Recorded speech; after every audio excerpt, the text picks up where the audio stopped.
I'm really surprised there's still that much grass left in there. You know, we put them on there before and thought there was quite a bit. And they wiped it all out in like a day and a half. Of course, they still got the rest of the other pasture too. It actually looks better this morning having part of a day off. And I'm surprised how much is in the lane. I was going to get you a picture, bottom of the lane over there coming up. I brought the bike up the lane, just easier. Easier to open the gate down there than it is to open this one. And you can see what's left of the ruts from spreading manure. The lane is totally chewed up. There's hoof prints that are 4, 5, 6, 7, 8 inches deep all over. And oh, come on, man, what's with the door? There we go. Oh, she hit the mirror on something, so the door don't open. How the hell did she get out of it last night? Inherent issue with this tractor. This is before we figured out how to build mirror brackets. This was throw it on and go years ago. But surprisingly, I don't think we've replaced this mirror. Should slip the rubber back on it though. I need both hands, and that glass is way loose, so I better get the rubber on it or it will fall out.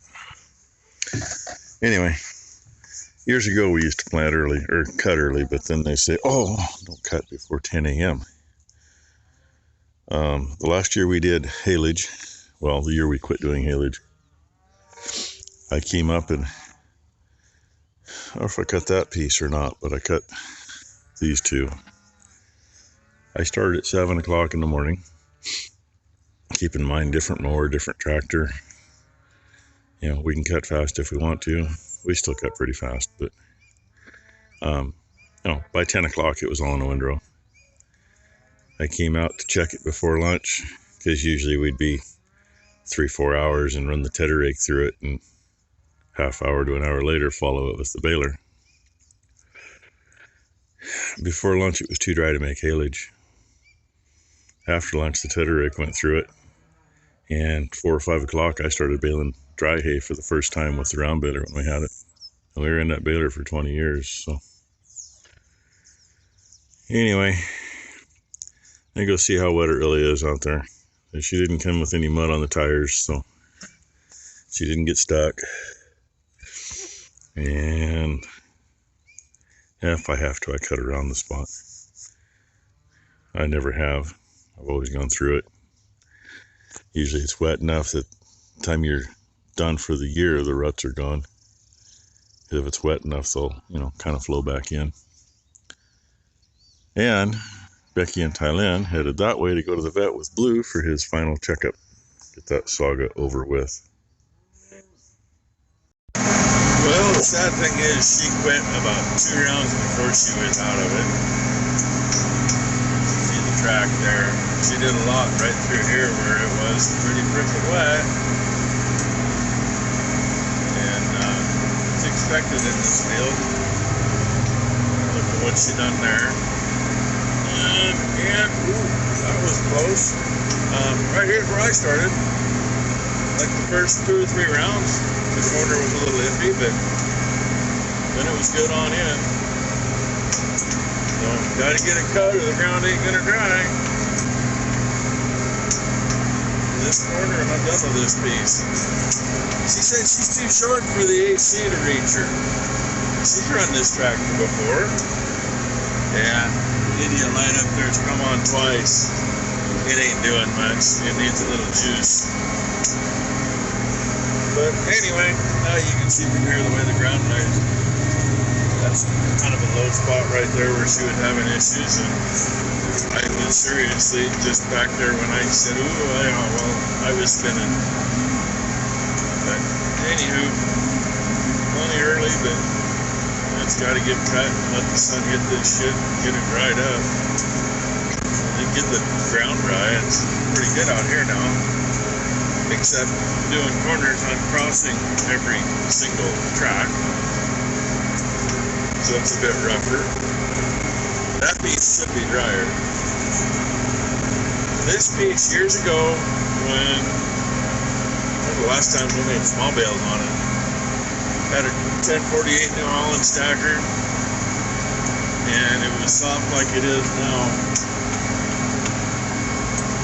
I could start over there, and I could get about the hump. And if I had to slow down or gear down, I was stopped. So we had the 175 Massey up here and a chain, and I just pulled in the field. Somebody would hook onto me and literally drag me around the field until I was full. So, anywho, that's another tidbit. And boom.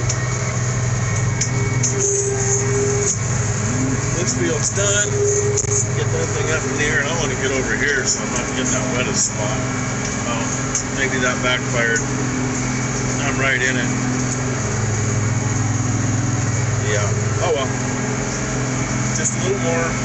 This corner is going to be a wonderful thing to cross when we work. Well, this field's no drier.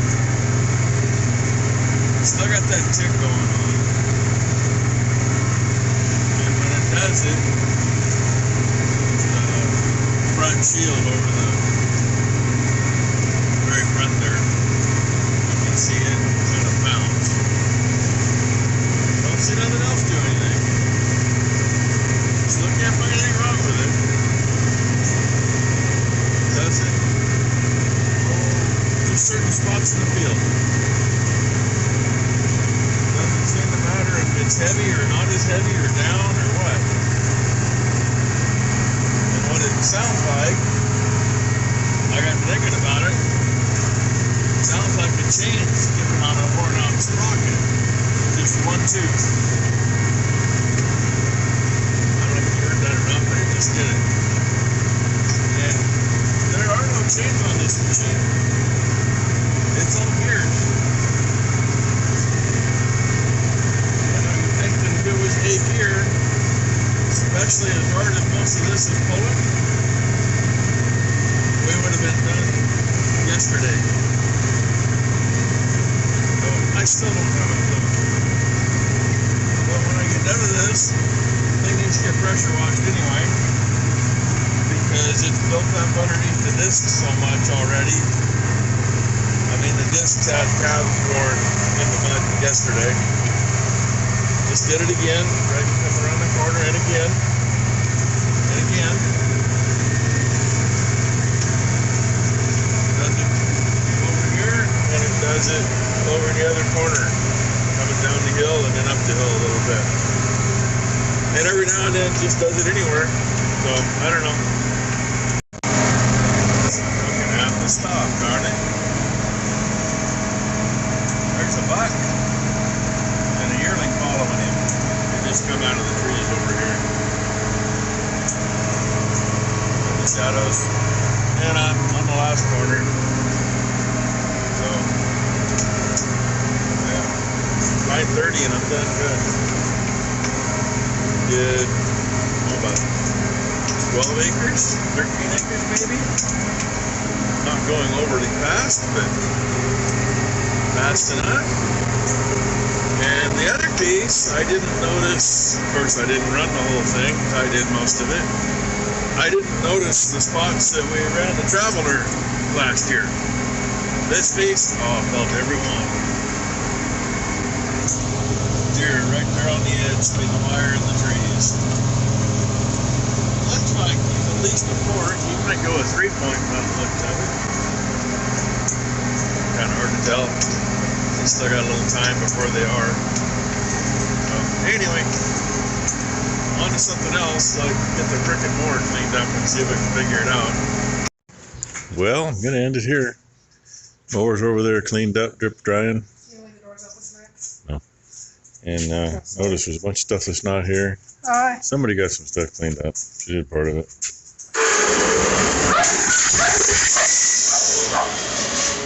Excuse the loud doors. Kind of funny what you find sometimes. Bunch of shit there. Trouble light's going bye-bye. It's broken anyway. I got me a nice DeWalt drill. bunch of good treasures up here that I haven't seen for a few years. So that's part of it. And some caulking guns. Most of that stuff was in the bucket already. That was here. Here's something, because the old scrap whisperer. He'd probably like to take that sucker and take it all apart, polish it up, repaint it. I'll clean it up and use it. I honestly don't even know where that little bugger come from, but it was in my stuff that come from my shop in town. It's when I found it, it's not the one I thought it was. I had a piece of junk one set up on a receiver for putting in the pickup. And that's not it. That's a lot better one. That could have actually come with the place when we bought it. No, you gotta do the other thing that was from our house. I'm getting there. Okay. That old jack, it was there too. It's a good jack. It needs to get cleaned up. Here's what Becky's talking about right here. I have to tell a story. That was on the end of the cabinet above the sink. And that's for holding knives, kitchen utensils, whatever. We bought the house from my dad's best friend. I used to come over to across the street from the school when I was growing up and sit with his mom. She passed away, and I said, I have to have the house. I have to have the house because it means something to me. So we bought the house, and that was in the house. And the funny thing is, I don't know if she ever kept anything on there, maybe a couple knives. Oh, it had knives on it. But we know she had a metal spatula that was on there. And above the sink was a single tube fluorescent light, probably maybe an 18-inch bulb with a toggle switch on the end of it. Well, she wasn't tall enough to reach it. The spatula she used for cooking bacon. You can guess what the switch and the end of the light was full of. And her and her husband used to own the hardware store. And she always told her husband she wanted a new kitchen window. New kitchen window. And he'd say, no. So one day, I don't know if it was on purpose. It is still, unless she might have done it on purpose. She caught something on fire on the stove. So she threw the frying pan out the window, so we had to replace the window for her. Then we replaced it again when we did everything. But anyhow, that thing's not empty. There's still a bunch of stuff in it. That stuff I didn't put back in there. Found a bunch more plates and signs and that kind of thing. But what's left in there for now, it's a box of screws, about 3 or 4 boxes of nails. God knows what's in that big box, but that's got to move because that mower's coming in here in the morning. And I'm going to cross my fingers, and it makes sense that the thump issue we got going on is the cutter bar drive line, which we thought about changing end of last summer when we had it in here and had everything apart. But the damn things aren't cheap, and basically nobody will rebuild them because usually by the time the U-joints get loose, not even wore out, the rest is toast. And, price on that craft's doing nothing but go up. It was plenty stiff when we had it out, and we wondered about it. But I think that's what's doing it. So, good. Reported the vet. Oh, yeah.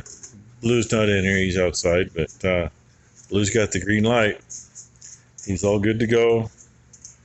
And he's got bad arthritis in that leg because of my mother's dog always likes to try to tear that leg off of him. It appears, sorry, I have she's chewing on chocolate-covered coffee beans. And it appears that Amazon is going to pay 100% of it. Which is a good thing, because if I had that money, I'd be bidding on some equipment right now, but I don't have that money. Just shy of $5,000. Yeah, we've paid that bill. Get reimbursed, but we still don't have that money now. So. Anyway, thanks for watching, everybody. And it's cooled off. We're down to about 82 degrees, and it was only supposed to be 76 today. Breeze is blowing now. And it's out there drying. It just ain't dry yet.